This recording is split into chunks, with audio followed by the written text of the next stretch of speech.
Hello students, कैसे हैं आप सभी। मैं विकास राठौर स्वागत करता हूं talking text books leaving no child behind present from Kota to India teaching life, जहां पे आप लोगों को ओलंपियाड्स के साथ साथ स्कूल एग्जामिनेशंस की प्रिपरेशन करवाई जा रही है। और आज हम जिस चैप्टर के बारे में डिस्कशन करने वाले हैं वो है हमारा क्लास 8th का बहुत ही प्यारा चैप्टर है, जिसमें हमें प्लांट्स के बारे में पढ़ना है, एनिमल्स के बारे में पढ़ना है कि उनका हमें किस तरीके से कंजर्वेशन करना है। दैट मीन्स उन्हें किस तरीके से हम संरक्षण प्रोवाइड कर सकते हैं और गवर्नमेंट ने किस किस तरीके से उनके लिए एक, हम ये कह सकते हैं कि जिस तरीके से हम लोग देखते हैं कि जहाँ पे रिजर्व वगैरह होते हैं या हम ये कहें कि जो नेशनल पार्क्स वगैरह हैं, तो वहाँ पे प्लांट्स के साथ साथ एनिमल्स वगैरह को भी प्रोटेक्शन प्रोवाइड किया जाता है। सिंपल सी बात है कि कुछ ना कुछ तो ऐसा एनवायरनमेंट में हो रहा होगा कि उनकी हंटिंग ज्यादा हो रही होगी, या हम प्लांट्स के बारे में कहें तो उनको बहुत ज्यादा काटा जा रहा होगा, तब जाकर के गवर्नमेंट ने ये एक्शन लिया था। तो आज हम क्लास 8th का बहुत ही प्यारा चैप्टर स्टार्ट करने जा रहे हैं और सिंपल सी डेफिनेशंस हमें हम लोगों को लर्न करनी है। ओके, पूरा का पूरा थ्योरेटिकल चैप्टर है। अभी तक हमने 8th क्लास के अंदर दो चैप्टर जो हमने डिस्कस किए थे, फर्स्ट हमारा था सेल वाला और उसके बाद में जो हमने चैप्टर देखा है वो है हमारा रिप्रोडक्शन। कॉन्सेप्चुअल चैप्टर थे, समझने वाले चैप्टर थे, लेकिन ये जो चैप्टर है हमारा ये थ्योरेटिकल रहेगा। तो फटाफट से स्टार्ट करते हैं आज का हमारा टॉपिक। लेकिन उससे पहले आप लोगों को बहुत इंपॉर्टेंट वो ये कि आप लोगों को अपने जहां पर भी अगर आप उलझे हुए हो तो पहले तो सुलझ जाइए। क्यों?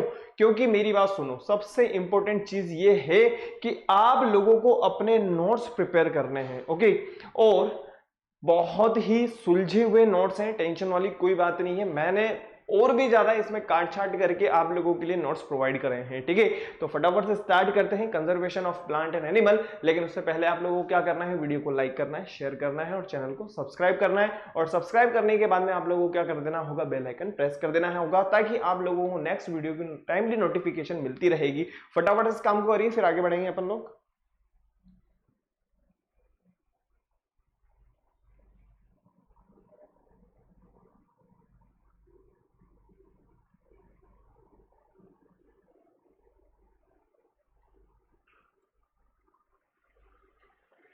आई होप आप लोगों ने कर लिया होगा। आगे बढ़ते हैं फटाफट से नेक्स्ट। तो आप लोगों को क्या करना है, इस साइन के बारे में आप लोग बहुत अच्छी तरीके से जानते हैं, मैं हर क्लास में आप लोगों को बताता आया हूं, वापस से फिर से बता रहा हूं। ठीक है, ये टेलीग्राम का साइन है जो आप लोगों को डाउनलोड कर लेना होगा। और डाउनलोड करने के बाद में जो 8th क्लास के स्टूडेंट्स हैं, जैसा कि यहाँ पे आप लोगों को नजर आ रहा होगा, आपका तो जो पाथ है TTB 08, कहने का मतलब t.me/ttb08 है। आप जैसे इस बात को फॉलो करेंगे बेटा तो होगा क्या, आप हमारे टेलीग्राम को ज्वाइन कर चुके होंगे। टेंशन वाली कोई बात नहीं। अभी जो कई चैनल्स ऐसे हैं जहां पे स्टडी मटेरियल अवेलेबल नहीं हो पाया है, वो मैं समझ सकता हूं, क्योंकि अभी टेक्निकल जो चीजें हैं वो एक बार हो जाए, फिर उसके बाद में मैं आप लोगों के लिए मैं खुद जो है इसमें आप लोगों के लिए प्रोवाइड करवा दूंगा। टेंशन वाली कोई बात नहीं है। ओके, लेकिन आप लोगों को क्या करना है, ये यहाँ पे आप लोगों के लिए as a sample papers available है। ओके, और ऐसे पेपर्स हैं जो प्रीवियस ईयर में आए हुए क्वेश्चंस हैं, उनमें आप लोगों को मिलेंगे। इसके अलावा डीपीपी वगैरह आप डेली प्रैक्टिस कर सकते हो, नो प्रॉब्लम। ओके, और किसी भी तरीके अगर कोई प्रॉब्लम लगे तो आप मुझे यहाँ पे उसमें कमेंट कर सकते हो कि सर ये वाला क्वेश्चन आप समझा दीजिए। नेक्स्ट, और भी जबरदस्त तैयारी करने के लिए क्या करना होगा वो ये कि आप लोगों को टॉकिंग टेक्स्ट बुक की वेबसाइट को विजिट करना है, जो कि है www.talkingtextbooks.in। ओके, और यहाँ पे आपकी रिलेवेंट क्लास के अकॉर्डिंग आपको देखना होगा। यहाँ पे 6 क्लास के लिए दिया हुआ है, लेकिन आप लोगों को 8th क्लास के लिए देखना होगा, जिसमें आप लोगों को ये सब मिलेगा। ओके, जैसे ही आप बाय नाउ पे क्लिक करेंगे बेटा, बाय नाउ पे क्लिक करने के बाद में आप इस वाले पेज पे आ चुके होंगे और यहाँ मिलेगा आपको 30% डिस्काउंट। और ये डिस्काउंट लेने के लिए आपको एक सिंपल सा काम करना है, वो ये कि आपको मेरा कोड यूज करना होगा VR Live, और जो पेएबल अमाउंट रहेगा वो रहेगा 6300। जैसे ही आप बाय पैकेज पे क्लिक करेंगे, ये जो 6300 है ये आप अपनी सुविधा अनुसार पेमेंट कर सकते हैं। फिर भी अगर बेटा कोई प्रॉब्लम रहे तो यहाँ पे आप लोगों के लिए नंबर दिए हुए हैं 9549041111। आप यहाँ पे कॉल करके अपनी समस्या का समाधान प्राप्त कर सकते हैं। ओके, आगे बढ़ते हैं। मैं आप लोगों के साथ में बायोलॉजी पढ़ा रहा हूं, जैसा कि आप लोगों को पता है। आगे बढ़ते हैं फटाफट, लेकिन उससे पहले cardinal promise, I promise to listen to the complete lecture and make proper notes of it so that I can become a smart student. I promise, I promise, I promise, I promise to listen to the complete lecture and make proper notes of it so that I can become a smart student। फटाफट से करिए इसको।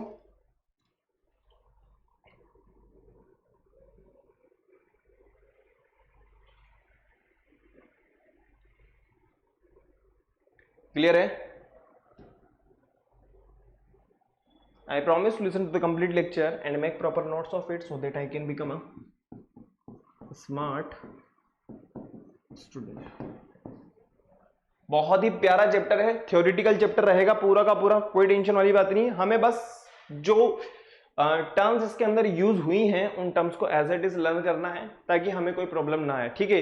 डिफॉरेस्ट्रिफिकेशन क्या होता है, forestry है ना, इसके अलावा हम जैसे कि सिल्वीकल्चर क्या होता है इसके बारे में अपन स्टडी करेंगे। ओके, बहुत सारी टर्मिनोलॉजी हमें नई नई देखने को मिलेगी। तो आज हमारा फर्स्ट लेक्चर स्टार्ट करते हैं हम, हमारा कौन सा, conservation of plants and animal. तो सबसे पहले आप लोगों को पता होगा कि ये जो आपको नजर आ रहा है बाघ, ओके, तो इनके लिए या इनके प्रोटेक्शन के लिए गवर्नमेंट ने बहुत सारे कदम उठाए हैं, ठीक है।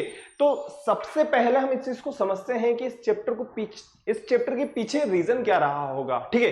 देखो, जब हम लोग आजाद हुए होंगे, ठीक है, वैसे ये रियल फैक्ट है, तो उस टाइम पे हुआ क्या था कि हम लोगों के हाथ में ऐसा कुछ हम ये नहीं कह सकते कि कोई ऑथेंटिक चीज हम लोगों के हाथ में थी, ठीक है, क्योंकि अंग्रेजों का राज हुआ करता था, ओके, और वो लोग अपनी मनमानी किया करते थे। लेकिन जब हम लोगों को आजादी मिली, फ्रीडम के बाद में हमारा देश हम हमारे तरीके से चलाना चाहते थे, तो हम लोगों ने, या जो बुद्धिजीवी लोग थे, जो विद्वान लोग थे, उन्होंने ये पता करा कि हमारे जो एग्रीकल्चर लैंड के अलावा अगर हम एनिमल्स के बारे में बात करें जो जंगलों में रह रहे हैं, ठीक है, और जो जंगलों में पेड़ पौधे उग रहे हैं, तो उनका कितना प्रतिशत है, ठीक है। जब वो देखा गया तो लगभग 19% निकला, ठीक है। अब 19% निकला, इसका मतलब ये है कि कहीं ना कहीं कुछ ना कुछ गड़बड़ चल रही है।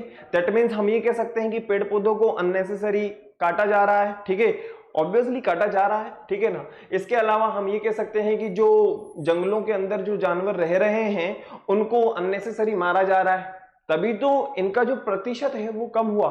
तब गवर्नमेंट ने बहुत सख्त कदम उठाए, और सख्त कदम उठाने के बाद में रिजल्ट ये निकला कि जो लैंड्स का या एनिमल्स का जो प्रतिशत था वो बढ़ना स्टार्ट हुआ, धीरे धीरे इंक्रीज हुआ।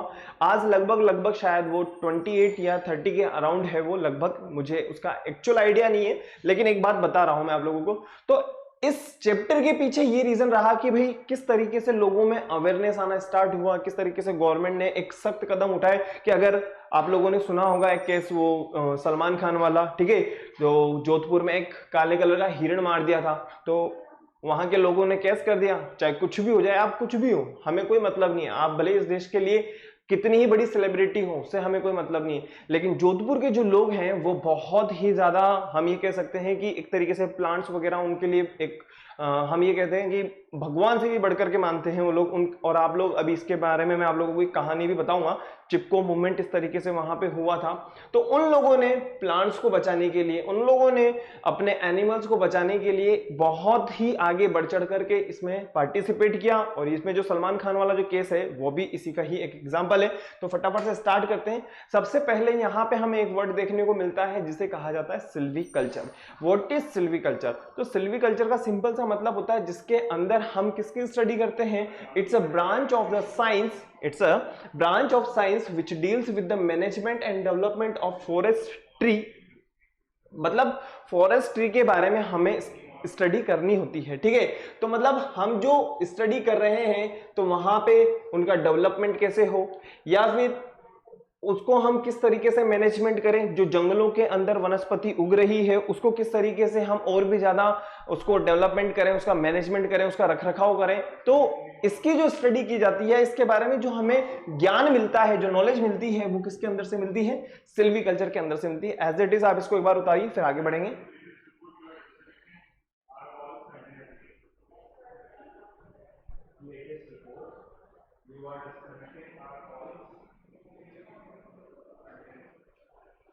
क्लियर है?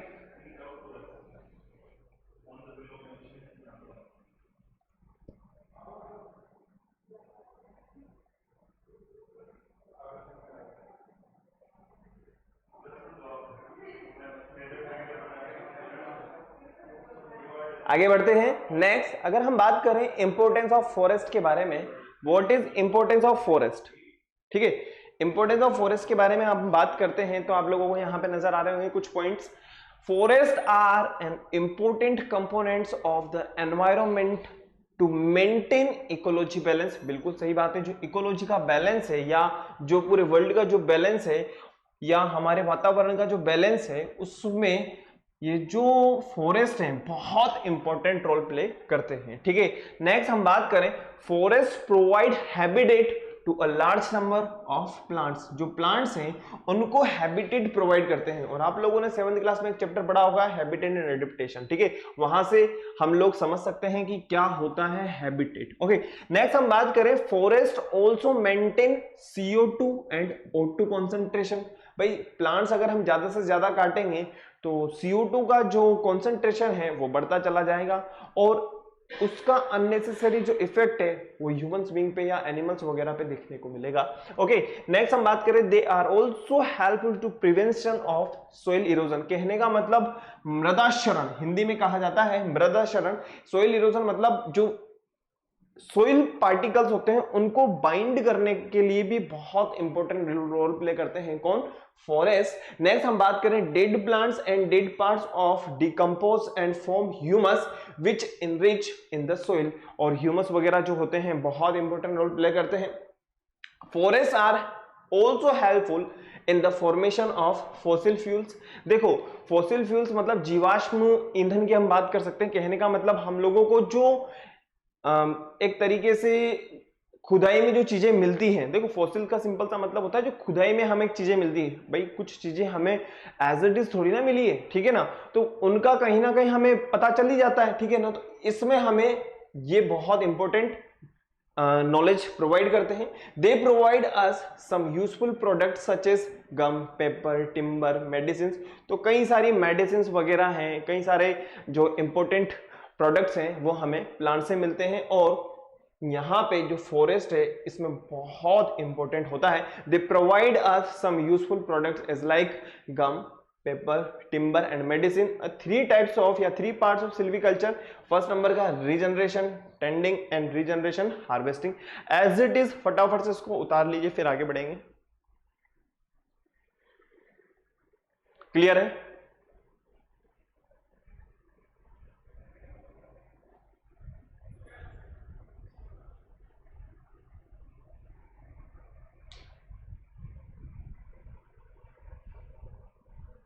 ठीक है,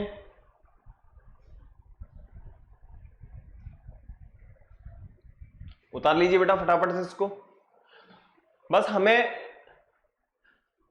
सिंपल सी डेफिनेशंस को लर्न करना है, सिंपल से पॉइंट्स हैं उन्हें लर्न करना है कि जो फॉरेस्ट होते हैं वो किस किस में हमारी हेल्प कर रहे हैं। CO2 और O2 का जो कॉन्सेंट्रेशन है उसको बैलेंस करने का काम किसका होता है? ऑब्वियसली फॉरेस्ट में क्या है? प्लांट्स हैं। प्लांट्स में क्या करेंगे? फोटोसिंथेसिस प्रोसेस करेंगे। फोटोसिंथेसिस प्रोसेस कम होगा तो सिंपल सी बात ऑक्सीजन कम मात्रा में निकलेगी, ठीक है, जिससे होगा क्या, CO2 का लेवल बढ़ता चला जाएगा और वो हमारे लिए कहीं ना कहीं हार्मफुल है, ठीक है। फटाफट से उतारिए एज इट इज।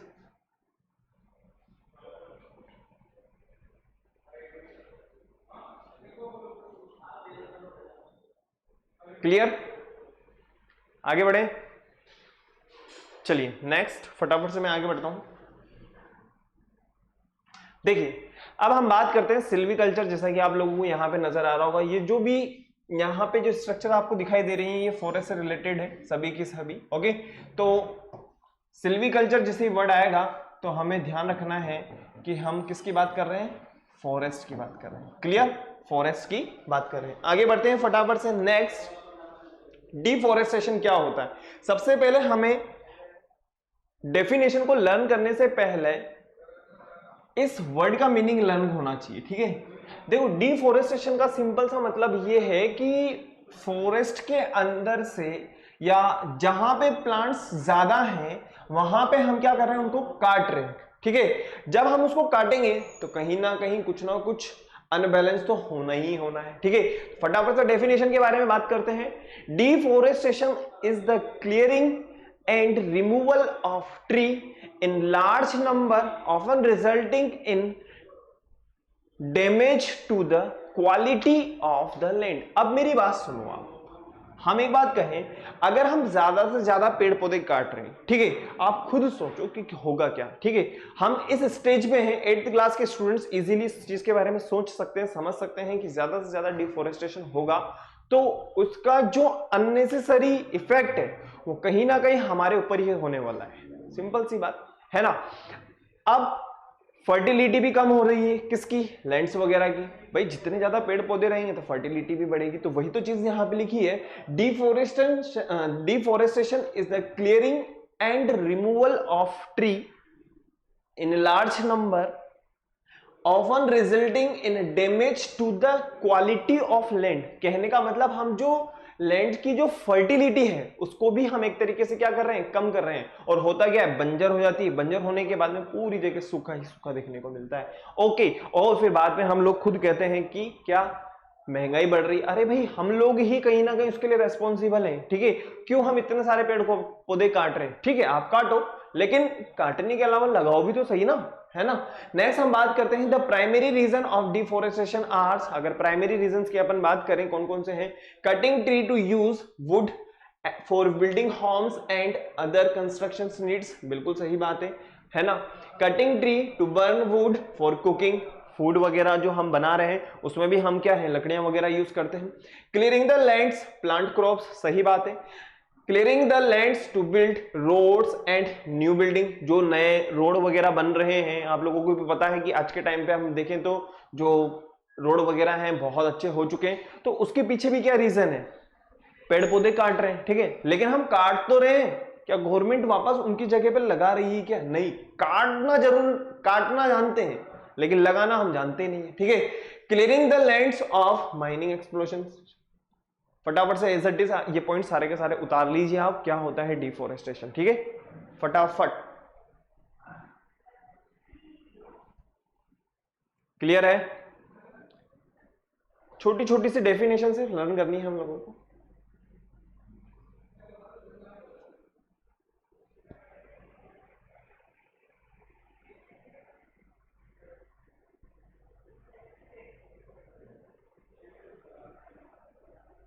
डिफोरेस्टेशन हो चुका है हमारा। आगे बढ़ते हैं, नेक्स्ट क्या होगा। अब हम बात करते हैं कॉजेज ऑफ डिफोरेस्टेशन। तो क्या कारण है डिफोरेस्टेशन के? सबसे पहले इंटेंसिव एग्रीकल्चर, सही बात है। एग्रीकल्चर लैंड को अगर बढ़ाना है तो पेड़ पौधे काटने पड़ेंगे।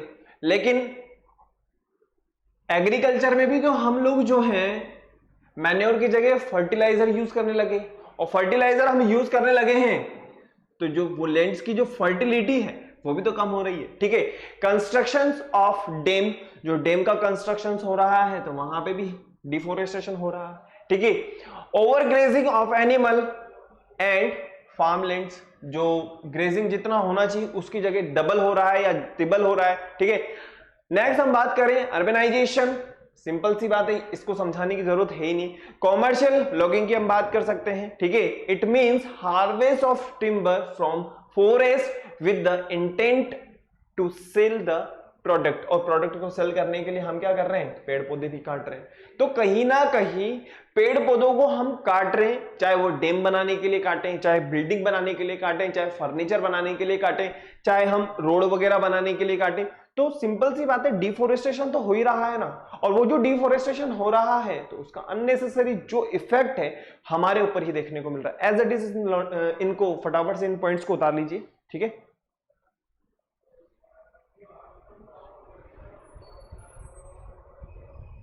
हो गया।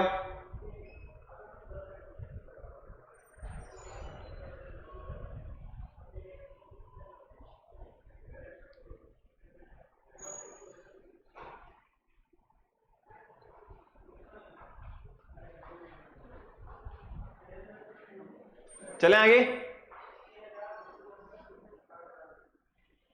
चले बेटा,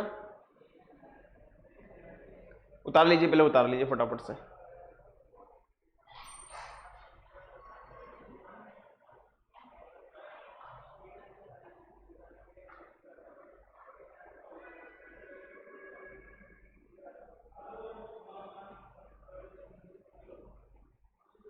चलिए आगे बढ़ते हैं। नेक्स्ट अब हम बात करते हैं इफेक्ट्स। अब एक बार बताओ, डिफोरेस्टेशन के बारे में हम लोगों ने समझ लिया, ठीक है।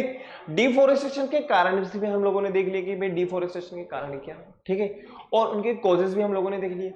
अब जो डिफोरेस्टेशन हुआ है, जो डिफोरेस्टेशन हुआ, जितना पेड़ पौधों को हमने हानि पहुंचाई है, जितनी हम लोगों ने हम ये कह सकते हैं एक तरीके से एक बहुत बड़े अमाउंट में हम लोगों ने पेड़ पौधों को काटा है, तो उसका जो इफेक्ट है वो नेचर के साथ साथ हमारे ऊपर किस तरीके से देखने को मिल रहा है, तो वही चीज यहां पे है। फटाफट से देखते हैं इफेक्ट्स ऑन सोइल। देखो सोइल के ऊपर किस तरीके से, एक बात बताओ, हम जानते हैं जो प्लांट्स की रूट्स होती हैं वो क्या करती हैं, सोइल पार्टिकल को अपने पास पकड़ के रखती, कहने का मतलब उनको बाइंड करके रखती, ठीक है। अब हमने पेड़ पौधे तो काट ही दिए, अब उनको काटेगा कौन, उनको पकड़ के रखेगा कौन, ठीक है। तो होगा क्या, सोइल इरोजन होगा। वही तो चीज यहां पे लिखी है, effects on soil. Roots of tree help in binding the soil particle together. When this protective cover of vegetation is destroyed, soil is left lost and hence more soil is lost due to erosion by wind and moving of water. हम बात कर सकते हैं कि जो हवाएं वगैरह चल रही हैं तो उसकी वजह से उड़ करके एक जगह से दूसरी जगह जा सकती हैं, ठीक है। या फिर हम कहें जैसे ज्यादा बारिश हो गई तो उसके साथ में बह सकती है। अभी प्लांट्स तो हमने काट ही दी ना, डिफोरेस्टेशन हो चुका है। नेक्स्ट हम बात करें इफेक्ट्स ऑन वाइल्ड लाइफ, जो आज के टाइम पे हम लोग न्यूज़पेपर में भी बहुत पढ़ते हैं, जैसा कि आप लोगों ने पढ़ा होगा कई बार, मैंने भी यहाँ पे देखा है। कोटा की भी अगर अपन बात करें तो जैसा कि हम लोगों ने देखा है कि जो स्टेशन एरिया है वहां पे 2-3 बार इस तरीके से सुनाई में आया है कि बाघ जो है सड़कों पे सामने सरेआम घूम रहा है, ठीक है। तो बाघ या कोई भी एनिमल जो वाइल्ड या फिर हम ये कहेंगे जो जंगल से रिलेटेड है, फॉरेस्ट वगैरह से रिलेटेड है, अब एक बार बताओ मुझे आप लोग, तो वो हमारी सोसाइटी में क्यों आया है? कहने का मतलब हम उनको कहीं ना कहीं डिस्टर्ब कर रहे हैं, उनको भी तो रहना खाना पीना चाहिए ना, ठीक है ना। तो वो सिंपल सी बात है, वो हमारी सोसाइटी को आकर के तबाह करते हैं, है ना। हम लोगों ने एक बार अभी बीच में सुना था, अभी लेटेस्ट न्यूज है कि आरके पुरम साइड में एक भालू घूम रहा है, ठीक है, और घूम ही रहा था जैसा कि न्यूज़पेपर में भी हम लोगों ने सुना, ठीक है।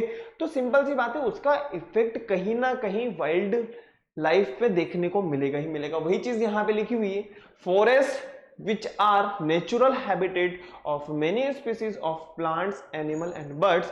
Cutting down tree will destroy the home of these species, which in turn may become endanger. तो सिंपल सी बात है, वो डेंजर कंडीशन में आ जाएंगे। क्लियर है। नेक्स्ट हम बात करें effects on recycling of material. देखो रिसाइकलिंग ऑफ मटेरियल की अगर हम बात करते हैं बेटा, सिंपल सी बात, plants intake CO2 and give out oxygen during photosynthesis process.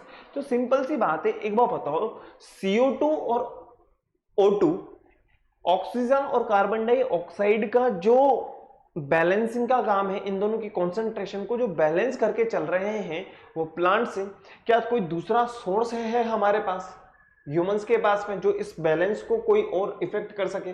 नहीं ना। तो जो इफेक्ट हो रहा है, ये जो रिसाइकलिंग वाला जो है, ये जो प्रॉपर्टी है, ये कहीं ना कहीं तो इफेक्ट होगी ना, और वो इफेक्ट हमें देखने को मिलेगी, ग्लोबलाइजेशन होना, सिंपल सी बात है। तो ये कहीं ना कहीं इफेक्ट करता है। ओके, फटाफट से एज इट इज आप देख लीजिए।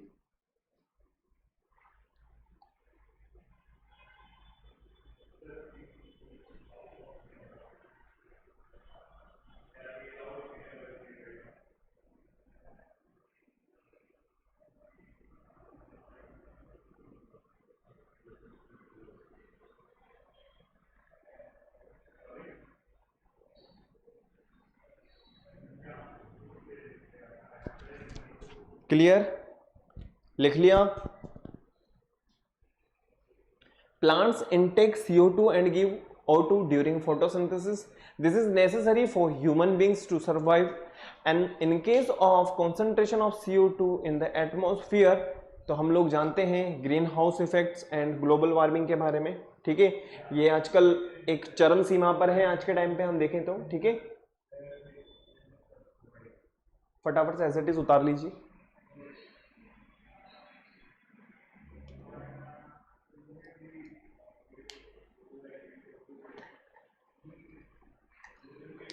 ऑक्सीजन का जो लेवल है वो डिफोरेस्टेशन की वजह से लो होता चला जा रहा है, ठीक है।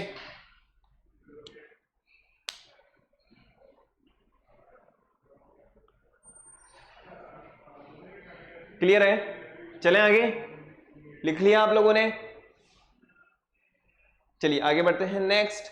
अब हम बात करते हैं क्लाइमेटिक चेंजेस। देखिए हम लोगों ने अभी तक देखा कि सोइल के ऊपर इफेक्ट हो रहा है, ठीक है। फिर हम लोगों ने देखा कि वाइल्ड लाइफ पे भी इफेक्ट हो रहा है, और हम लोगों ने ये भी देखा कि किस तरीके से जो मॉलिक्यूल्स हैं CO2 और ऑक्सीजन जो है वो किस तरीके से रिसाइकल हो रहे हैं। और नेक्स्ट जो इफेक्ट होगा वो होगा क्लाइमेटिक चेंजेस। हम जैसा कि देख रहे हैं आज के टाइम पे बहुत ज्यादा बारिश हो रही है या बारिश ही नहीं हो रही है, तो ये क्लाइमेटिक चेंजेस तो हो ही रहे हैं ना कहीं इस तरीके से, ठीक है। बहुत ज्यादा गर्मी हो रही है, बारिश हो रही तो बहुत ज्यादा हो रही है, सर्दी हो रही तो बहुत ज्यादा हो रही है, ठीक है।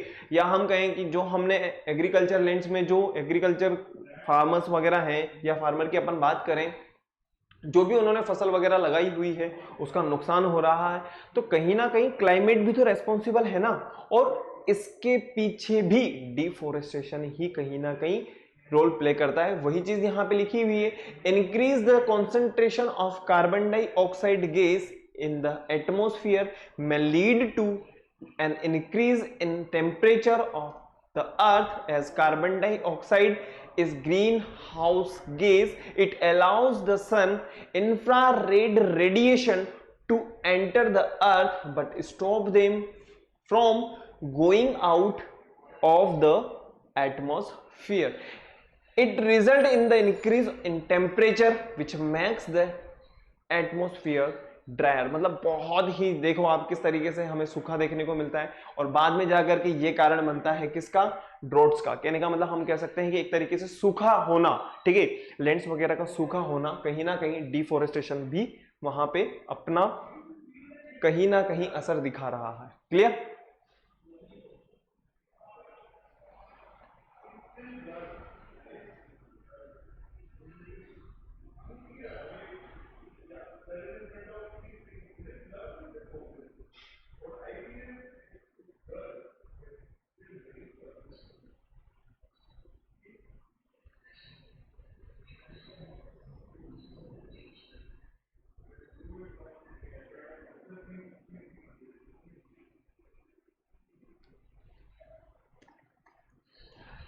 क्लियर है बेटा?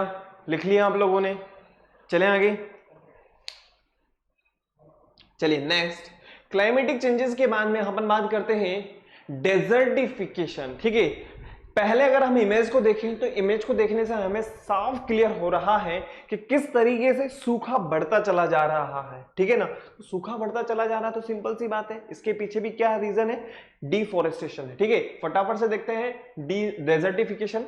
Deforestation is a major cause which leads to change in soil properties. अब एक बार बताइए, जब फॉरेस्ट है ही नहीं, या हम ये कहें कि जो हम प्लांट्स की बात करें तो प्लांट्स है ही नहीं, तो जो सोइल की प्रॉपर्टीज है, उसकी जो फर्टिलिटी है, उसको बढ़ाने वाली ही नहीं है, तो सिंपल सी बात है, होगा क्या भाई? डेजर्ट बढ़ेगा ही ना।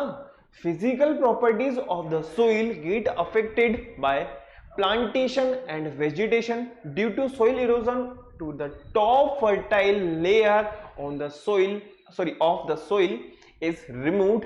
और इस तरीके से क्या होगा, जो सोइल की फर्टाइल लेयर है, जो फर्टिलिटी है सोइल की, वो क्या हो रही है? रिमूव हो रही है। और वो किस में चेंज हो रही है बेटा? सिंपल सी बात है, डेजर्ट में चेंज हो रही है, रेगिस्तान, या हम ये कहें कि एक रेतीला एरिया बनता चला जा रहा है। ओके, फटाफट से देखिए।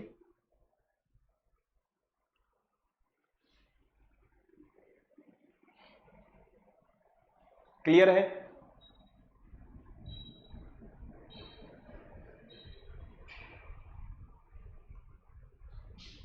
फटाफट से एज इट इज उतार लीजिए, ठीक है।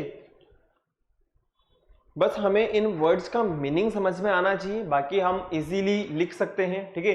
थोड़ा बहुत आपके ये एसएस से रिलेटेड होगा, एसएसटी में भी आप लोगों को पढ़ाया जाएगा कि डिफोरेस्टेशन क्या होता है, या डेजर्टिफिकेशन क्या होता है, या हम ग्रीन हाउस इफेक्ट्स की बात कर रहे हैं तो वो क्या होता है, ठीक है ना। इनके बारे में आप लोगों को बताया जाएगा वहां पे भी।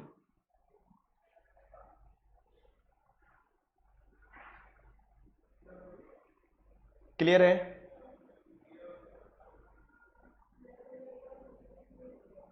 आगे बढ़े, चलिए नेक्स्ट फटाफट से देखते हैं चिपको मूवमेंट। ठीक है, अब अभी तक तो क्या हो रहा था, अभी तक तो सिर्फ और सिर्फ हम ये देख रहे थे कि डिफोरेस्टेशन हो रहा था, या हम ये कहें कि प्लांट्स वगैरह को रिमूव किया जा रहा था। ओके, अब चिपको मूवमेंट एक बहुत इंपॉर्टेंट मूवमेंट है जिसमें लोग बागों ने प्लांट्स को बचाने के लिए किस तरीके से एक मूवमेंट किया, उसे कहा जाता है चिपको मूवमेंट। तो उसी के बारे में स्टडी करते हैं। Forest are one of the main source of livelihood in rural India. अगर हम बात करें इंडिया के सिलसिले में या किसी भी रीजन के बारे में, तो फॉरेस्ट बहुत इंपॉर्टेंट रोल प्ले करते हैं ह्यूमंस के लिए, वो चाहे वो इंडिया हो चाहे वो कोई भी जगह हो। ठीक है, this is specially true for hilly and mountain area. ठीक है, नेक्स्ट हम बात करें, the name of the movement comes from the Hindi word Chipko which means to hug, as villagers hug the trees to prevent them from falling by contractor। अब क्या हुआ होगा, जो कॉन्ट्रैक्टर थे जिनको ये कॉन्ट्रैक्ट मिला होगा कि भाई जाओ और प्लांट्स वगैरह को काट दो, तो वहां के जो लोग बाग थे तो उन्होंने क्या किया, प्लांट्स को इस तरीके से वो चिपक गए। ठीक है ना, प्लांट्स को हग किया उन्होंने। ठीक है, उनके गले मिल गए। ठीक है, तो वहीं से ही ये वर्ड आया चिपको मूवमेंट। और लेकिन भले ही वो खुद कट गए, ठीक है ना, लेकिन प्लांट्स के साथ साथ में वो खुद कट गए और एक इतना बड़ा अमाउंट कटा जो आप लोगों को यहाँ पे नजर आ रहा होगा। The first movements against falling of tree was launched by Amrita Devi of village of Khejri. जो फर्स्ट नंबर का जो चिपको मूवमेंट था वो अमृता देवी के सानिध्य में हुआ था और जिस विलेज का नाम था खेजरी। ओके, अमृता देवी की तो वहां पे उन्होंने इसको संरक्षण प्रोवाइड किया था और इस गांव का नाम था खेजरी, जो कहां पर है, राजस्थान के जोधपुर में है, जिसमें 363 लगभग 363 लोग बाग जो थे वो मर गए थे सिर्फ और सिर्फ प्लांट्स को बचाने के लिए। देखिए फटाफट से, the first movements against falling of tree was launched by Amrita Devi of village Khejri जो जोधपुर में है। 363 relative and other sacrifice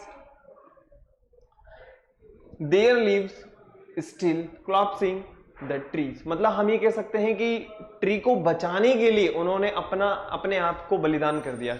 okay, फिर नेक्स्ट हम बात करें, जो दूसरे नंबर का हुआ था वो हुआ था विलेज ऑफ मंडल, एक मंडल नाम का था जो अलकनंदा विलेज के अंदर हुआ था उत्तर प्रदेश में। ओके, और उसके बाद में अगर हम बात करें, जैसे सुंदरलाल बहुगुणा है, गांधीयन एक्टिविटीज की हम बात कर सकते हैं, एंड फिलोसोफर्स की अपन बात कर सकते हैं, played an important role in success of this movement. तो इन्होंने बहुत इंपॉर्टेंट रोल और इनको सक्सेस प्रोवाइड किया था इन रोल को। ठीक है, Bahuguna give the Chipko slogan. तो जो बहुगुणा थे, सुंदरलाल बहुगुणा, उन्होंने एक चिपको स्लोगन दिया था जिसका नाम है ecology is permanent economy. Ecology is permanent economy. As it is आप इसको लर्न कर लीजिएगा, उतार लीजिएगा फटाफट से उतार लीजिए बेटा, इसको एज इट इज उतार लीजिए। ठीक है,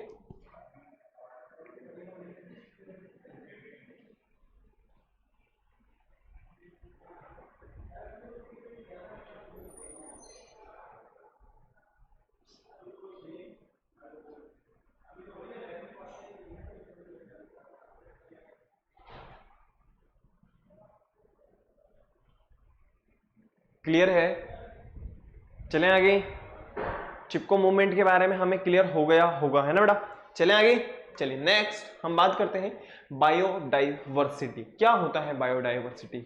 सबसे पहले आप एक बार इस इमेज को देखिए, ये इमेज आपसे कुछ कह रही है, फिर उसके बाद में हम आगे बात करेंगे। ठीक है, biodiversity.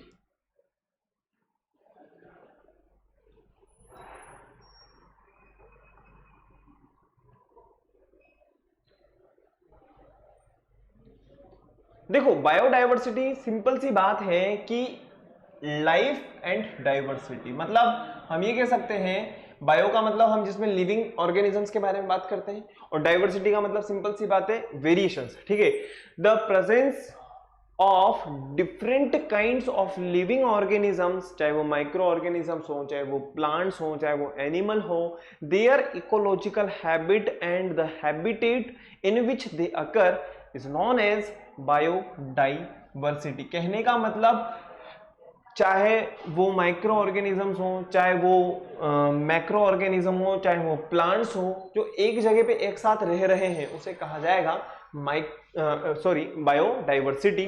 Biodiversity is the variety and variability of life on earth. Biodiversity is typically a measure of variation at genetic species and ecosystem level. ठीक है. नेक्स्ट हम बात करें टेरेस्ट्रियल बायोडाइवर्सिटी. अगर टेरेस्ट्रियल बायोडाइवर्सिटी की बात कहेंगे, is usually greater near the equator which is result of the warm climate and high primary productivity. Next हमारे पास बात आती है biodiversity include 3 types of diversity, जो कि है जेनेटिक डाइवर्सिटी, नेक्स्ट हम बात करें स्पीसीज डाइवर्सिटी, और थर्ड हम बात करें इकोसिस्टम डाइवर्सिटी. ठीक है. देखो अगर हम बात करें जैसे कि जेनेटिक, तो सिंपल सी बात है, जो जेनेटिक होगा वो किससे रिलेटेड होगा, वो स्पीसीज से रिलेटेड होगा. अगर हम स्पीसीज की बात करें तो वो डिफरेंट स्पीसीज से रिलेटेड होगा. नेक्स्ट हम बात करें इकोसिस्टम के बारे में, तो इकोसिस्टम डाइवर्सिटी से रिलेटेड होगा. क्लियर. फटाफट से बायोडाइवर्सिटी के बारे में एज इट इज ये कुछ पॉइंट्स हैं, फटाफट से आप एज इट इज उतार लीजिए बेटा.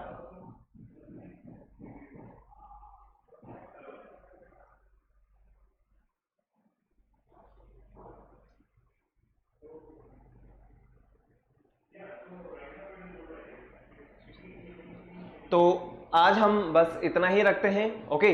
तो नेक्स्ट क्लास में मिलते हैं और वहां पे हम लोग देखेंगे कि गवर्नमेंट ने, या हम ये कहें कि जिस तरीके से हमारी जो गवर्नमेंट है उन्होंने बायोडाइवर्सिटी या फिर जंगलों को बचाने के लिए, या जो एग्रीकल्चर लैंड्स के अलावा जो फॉरेस्ट वगैरह हैं उसको बचाने के लिए, या फिर हम ये कहें कि जैसे एनिमल्स वगैरह हैं उनको बचाने के लिए कौन कौन से प्रयास किए थे, उनके बारे में अपन नेक्स्ट क्लास में डिस्कस करेंगे. ओके. तो आप लोगों को क्या करना होगा, वीडियो को लाइक करना है, शेयर करना है और चैनल को सब्सक्राइब करना है. ओके. Thank you. बाय.